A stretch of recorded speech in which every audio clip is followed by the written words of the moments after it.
Hello students. In today's class we'll be studying about methods of birth control.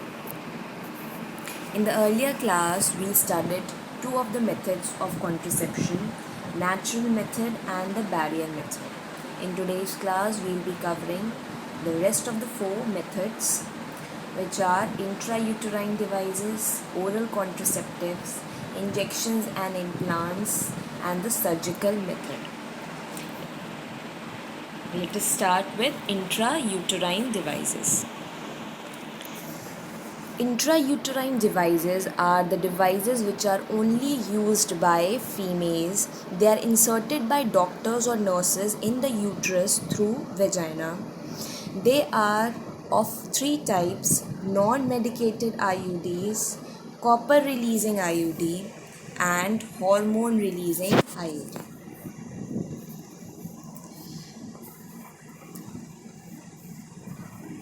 We'll first talk about non-medicated IUDs. Example is Lipi's loop. It blocks the uterus region and prevents the entry of sperm in the uterus region. Copper releasing IUDs like copper T, copper 7, multilode 375, they contain the copper ion which suppresses the sperm motility and the fertilizing capacity of sperm.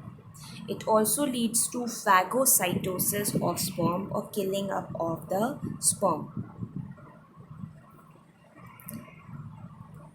Third one is the hormone releasing IUDs. Examples are Progestasert and LNG20. They make the uterus unsuitable for implantation and the cervix hostile to sperm. The uterus region uh, has now become unsuitable for implantation due to these hormone releasing IUDs. They release the hormone known as progestin, which is very similar to that of progesterone, and once the progesterone level is high, the chances of pregnancy is nil, as there will be no ovulation. And these IUDs are ideal for the females to delay the pregnancy. It is widely accepted contraception in India. The next method is oral contraceptives. The small doses of progesterone or estrogen or estrogen and progesterone combination is also considered to be very effective. The females take it in the form of tablets, which are so called pills, and they are taken daily for the period of 21 days. It inhibits the ovulation and implantation and alters the quality of cervical mucus.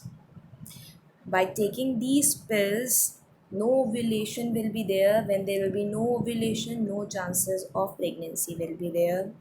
And the cervical mucus becomes thick enough by taking these pills that it prevents the sperm to enter into the uterus lining.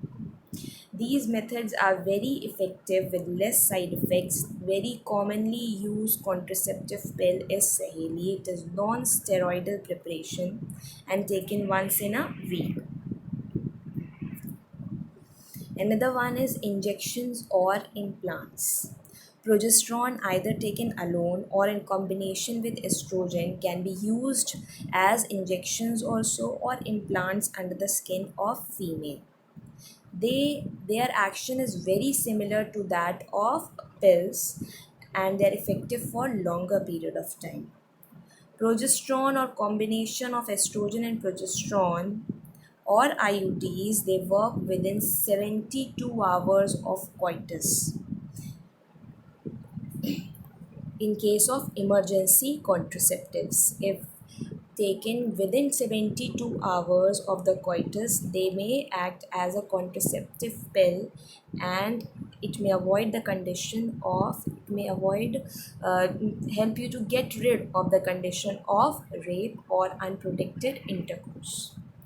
The emergency contraceptives It is also considered to be an emergency contraceptive, and these methods are used within 72 hours of coitus and used in case of unprotected intercourse, and it is formed by the combination of progesterone or estrogen and progesterone. IPIL is a very common example of these emergency contraceptive pill.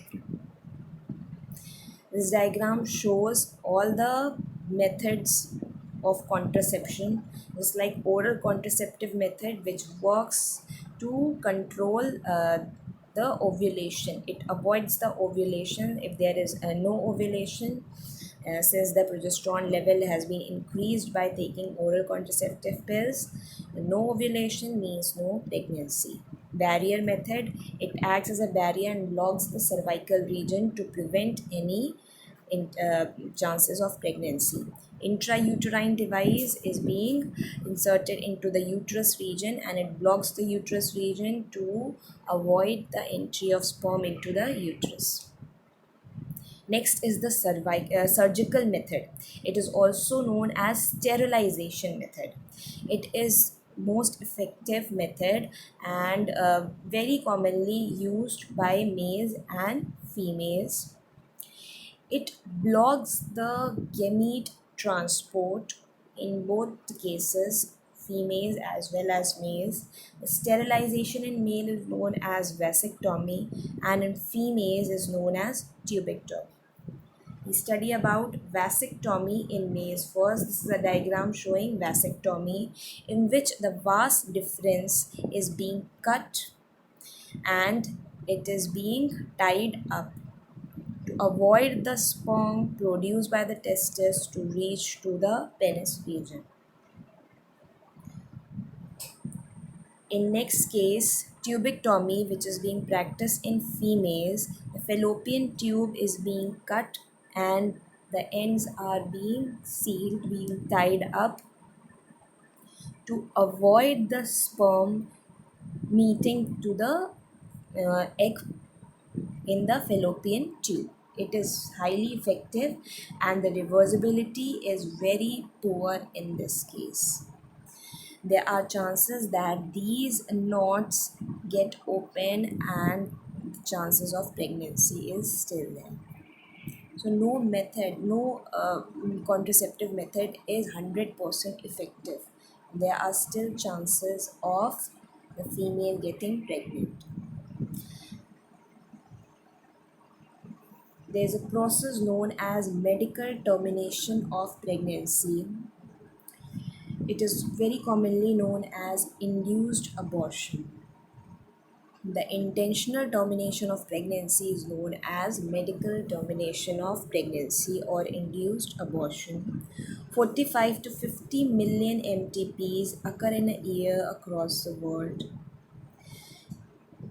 It helps in decreasing the population, but this method is not meant for that. It is not considered to be a effective method, a legal method.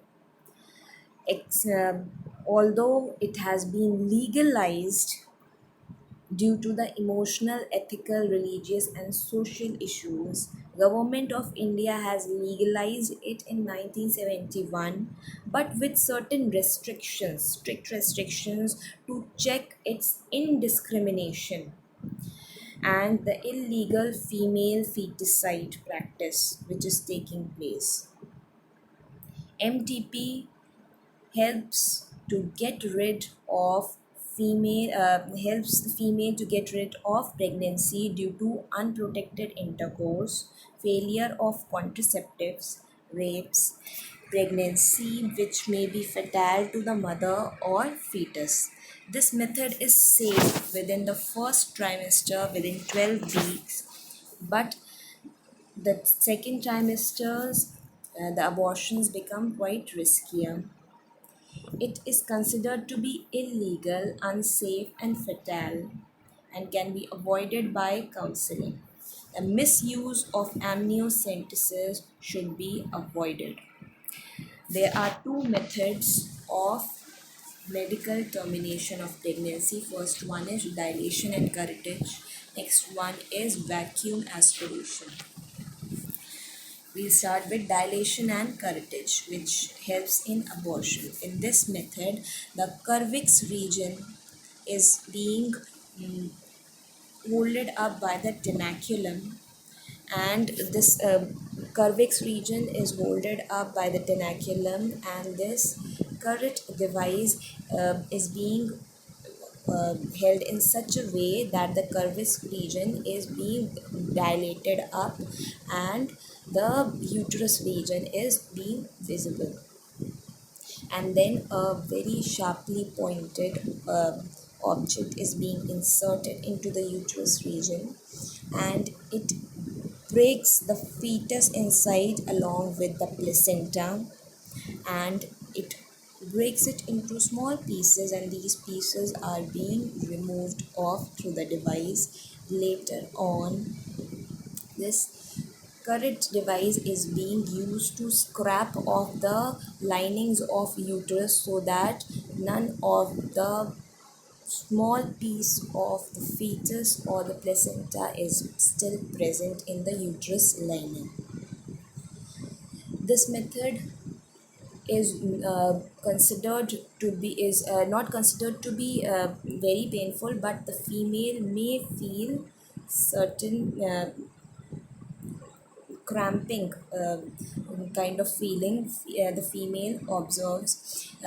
It is not painful because they are using certain medication to numb the uterus lining. Similarly, in the vacuum aspiration method, again the cervix region is holded up with the device, and the uterus, such that the uterus region is visible. Then they use the suction device to create a suction pressure and pull off the fetus and the placenta. Create a pressure, suction pressure, and pull off the fetus and the placenta. By this way, the abortion is being conducted by these two methods. Thank you.